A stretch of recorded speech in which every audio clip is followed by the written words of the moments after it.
Assalamualaikum warahmatullahi wabarakatuh. Hello everyone, good morning. How are you today? I hope all of you guys are fine. Welcome back to YouTube channel Bitnuri with Miss Dia. Hari ini kembali lagi kita akan mereview materi IPA. Materi yang akan dibahas hari ini adalah tentang cahaya dan bunyi. Sebelum mulai belajar, mari sama-sama kita mengucapkan basmalah. Bismillahirrahmanirrahim. Yang akan dibahas pertama yaitu kita akan membahas tentang percobaan sifat-sifat cahaya. Yang pertama, cahaya merambat lurus. Nah, kamu dapat melakukan percobaan seperti yang digambar menggunakan 3 karton yang dilubangi dan diletakkan sejajar. Saat lubang sejajar, kamu dapat melihat cahaya lilin. Saat karton tersebut digeser dan tidak sejajar, kamu tidak dapat melihat cahaya lilin.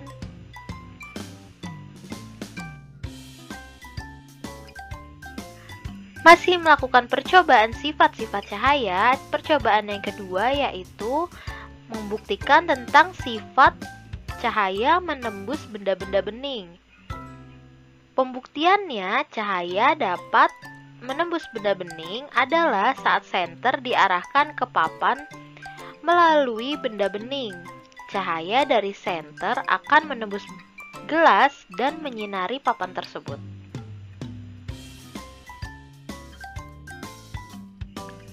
Selanjutnya, percobaan yang ketiga akan dibuktikan tentang cahaya dapat dipantulkan. Percobaannya yaitu cahaya dapat memantul ketika terkena permukaan benda. Terjadi pemantulan teratur jika cahaya mengenai benda yang memiliki permukaan rata seperti cermin. Contohnya saat kalian bercermin.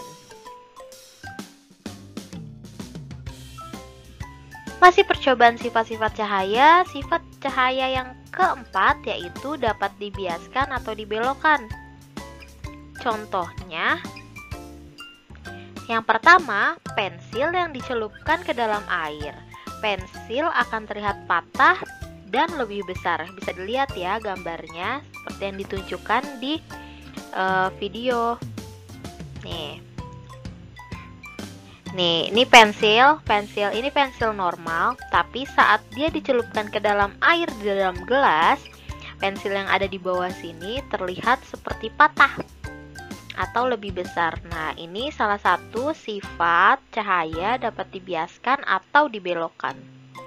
Nah, contoh yang kedua, saat kamu melihat bayangan dasar kolam yang tampak lebih dangkal. Nah, ini dia contohnya yang kedua.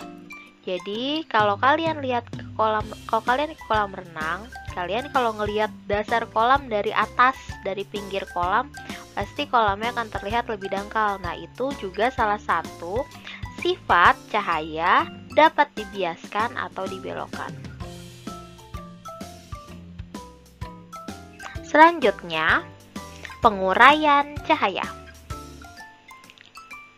Penguraian cahaya. Saat terurai, cahaya menghasilkan berbagai macam warna, yaitu merah, jingga, kuning, hijau, biru, nila, dan ungu, atau biasa disingkat Meijiku Hibiniu.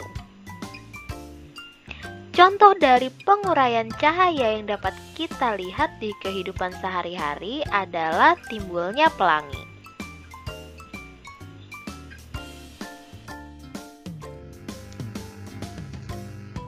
Nah, berikut macam-macam pemantulan cahaya. Yang pertama ada pemantulan cahaya teratur. Pemantulan cahaya teratur terjadi ketika cahaya mengenai benda yang memiliki permukaan rata. Contohnya cermin datar dan permukaan air yang tenang. Nah, ini merupakan proses pemantulan cahaya secara teratur. Dan yang sebelah kanan merupakan contoh dari pemantulan cahaya teratur. Nih, ini anak ini sedang bercermin di cermin datar. Selanjutnya yang kedua ada pemantulan cahaya tidak teratur. Pemantulan cahaya tidak teratur terjadi ketika cahaya mengenai benda yang memiliki permukaan tidak rata. Contohnya, permukaan jalan yang berbatu. Berikut contoh proses pemantulan cahaya yang tidak teratur. Dia berantakan ya, tidak teratur. Cahaya datang dan cahaya perginya tidak teratur. Oke, langsung aja kita bahas sifat-sifat bayangan dari setiap jenis cermin. Jenis cermin yang pertama yaitu cermin datar. Sifat bayangan pada cermin datar yaitu ukurannya besar dan tinggi bayangan sama dengan ukuran benda. Lalu, kenampakan bayangan berlawanan dengan benda, misalnya tangan kananmu akan menjadi tangan kiri di bayanganmu. Yang ketiga, bayangan bersifat semu atau maya. Artinya, bayangan dapat dilihat di dalam cermin tetapi tidak dapat ditangkap oleh layar. Contoh dari cermin datar. Nah, contohnya yaitu benda yang menggunakan cermin datar yaitu cermin rias. Cermin rias itu cermin-cermin yang biasa kita gunakan untuk berkaca. Itu merupakan salah satu contoh dari cermin datar.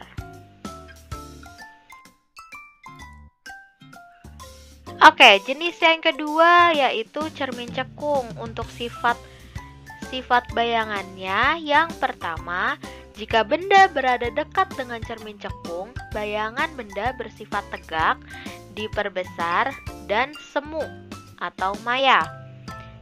Yang kedua, jika benda berada jauh dengan cermin cekung, bayangan benda bersifat nyata atau sejati, terbalik, dan diperkecil.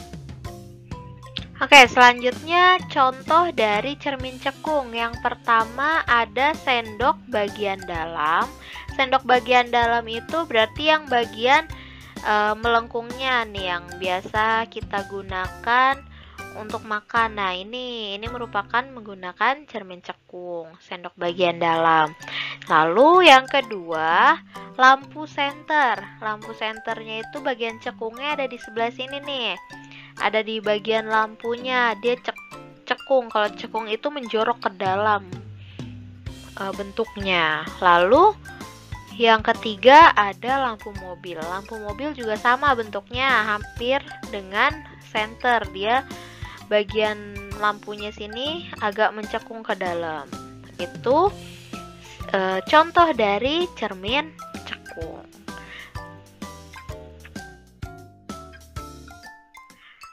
Selanjutnya jenis yang ketiga, cermin cembung. Sifat-sifat bayangannya, yang pertama merupakan kenampakan bayangan pada cermin cembung yaitu semu atau maya, tegak, dan diperkecil dari ukuran benda yang sebenarnya. Contoh cermin cembung. Yang pertama, sendok bagian luar. Kalau tadi bagian dalamnya cekung, sekarang bagian luarnya cembung nih. Bagian luar itu berarti yang bagian belakangnya. Bentuknya dia menjorok keluar, dia berarti cembung. Lalu yang kedua, kaca spion. Kaca spion juga bentuk jenis cerminnya merupakan cermin cembung.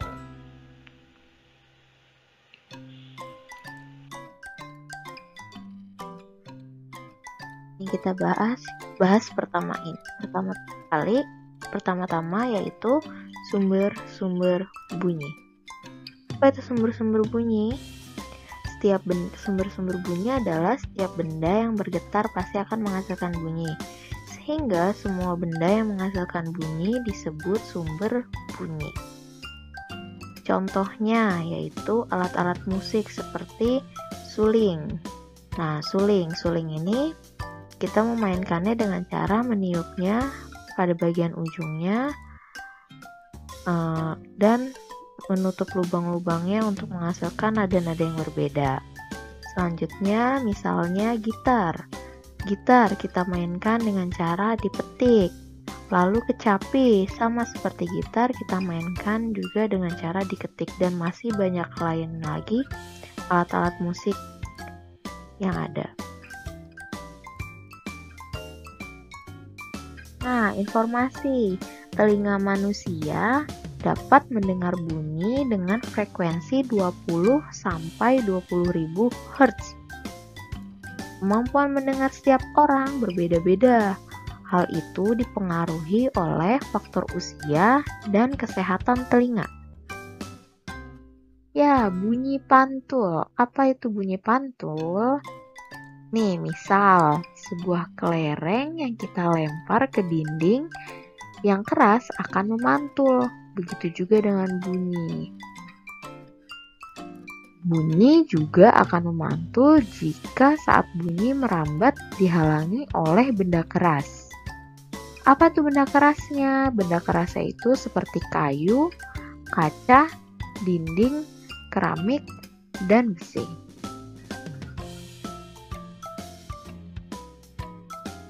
Ya, selanjutnya jenis-jenis bunyi pantul. Ya, untuk jenis-jenis bunyi pantul, yang pertama kita punya gaung. Gaung adalah bunyi pantul yang terdengar bersamaan dengan bunyi asli. Gaung dapat terjadi jika bunyi yang dipantulkan oleh dinding yang jaraknya dekat dengan sumber bunyi, sehingga bunyi pantul berbunyi bersamaan dengan bunyi asli yang belum selesai diucapkan, sehingga bunyi yang terdengar menjadi tidak jelas. Contoh. Selanjutnya ini ada contoh bunyi gaung. Misalnya berteriak di dalam ruangan kosong. Kalian pernah pasti kan berteriak di ruangan yang kosong tuh pasti ada bunyi gaungnya. Selanjutnya, ini yang paling sering nih pasti berteriak di dalam kamar mandi. Selanjutnya berteriak di dekat tebing. Ini dia 3 contoh bunyi gaung. Jadi kalau misalnya kalian teriak dalam 3 keadaan ini, biasanya suaranya tidak terlalu jelas. Seperti itu. Ya. Yang kedua, kita punya gema. Apa itu gema? Gema adalah bunyi pantul yang terdengar setelah bunyi asli. Gema terjadi karena bunyi dipantulkan oleh dinding yang jaraknya jauh dari sumber bunyi. Hal itu menyebabkan datangnya bunyi pantul setelah bunyi asli selesai diucapkan. Jadi bunyi pantul yang terdengar lengkap sesudah bunyi asli. Jadi kalau tadi gaung, dia bareng suaranya. Jadi antara bunyi pantulnya sama bunyi aslinya dia barengan. Jaraknya dinding yang dipantulkan itu juga dekat. Kalau gema ini antara bunyi pantulnya sama bunyi aslinya itu datangnya gantian. Jadi bunyi pantul itu datangnya setelah bunyi asli selesai. Sekarang kita ke contoh ya.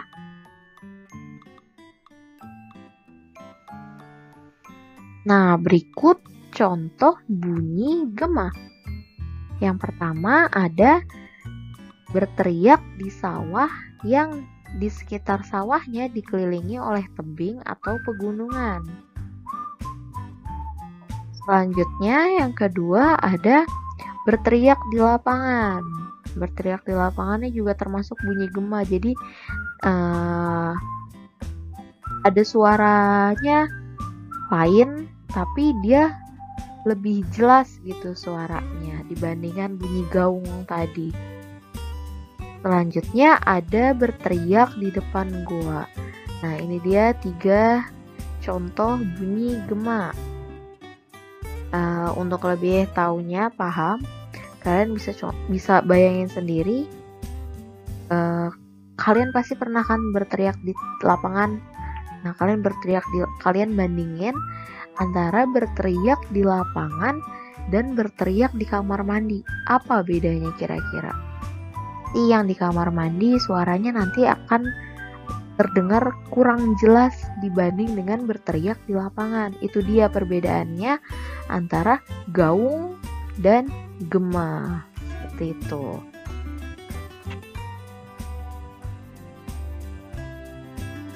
Selanjutnya, berikut ini merupakan manfaat dari bunyi pantul.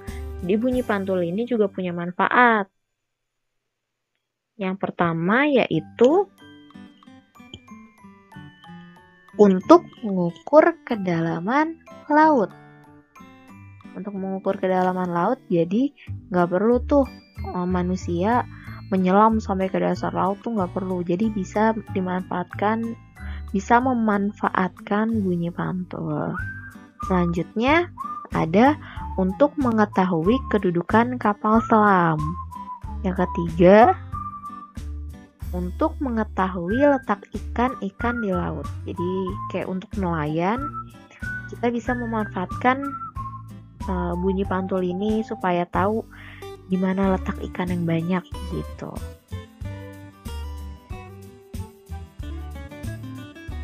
Nah, selanjutnya kita punya penyerapan atau redam bunyi. Jadi bunyi itu selain dapat merambat melalui medium yang pertama, lalu yang kedua itu dia memantul, bunyi itu dapat memantul, dan yang ketiga bunyi itu dapat menyerap. Nah, ini dia penjelasannya. Bunyi juga dapat diserap atau diredam. Benda-benda yang dapat menyerap bunyi adalah benda yang lunak. Misalnya karpet, boni, kertas, kain, busa, wol, dan lain sebagainya. Jadi kalau misalnya memantul, dia bendanya benda keras. Kalau dia menyerap, bendanya itu benda yang lunak. Itu ya bedanya. Nah, kalau dia merambat, ingat di subtema pertama merambat, nah, kalian melakukan percobaan. Nah, bisa lewat benda cair, gas, dan padat gitu. Benda-benda tersebut dapat mengurangi atau mencegah gaung. Nah, benda-benda yang lunak tadi itu dapat mengurangi atau mencegah gaung. Contohnya di dalam studio rekaman. Selanjutnya di dalam bioskop, dan yang terakhir adalah di dalam ruangan pertemuan. Pasti di antara tiga ini yang paling terbiasa, paling gak asing itu yang kalau dalam ruangan bioskop kan. Nah, ruangan bioskop itu biasanya di dinding-dindingnya itu ada kayak semacam karpet gitu. Nah, itu fungsinya untuk meredam suara. Jadi di dalam ruangan bioskop itu suara sebesar apapun gak akan terdengar sampai keluar. Kalaupun terdengar juga suaranya gak sekenceng yang ada di dalam. Itu fungsinya, meredam bunyi gitu.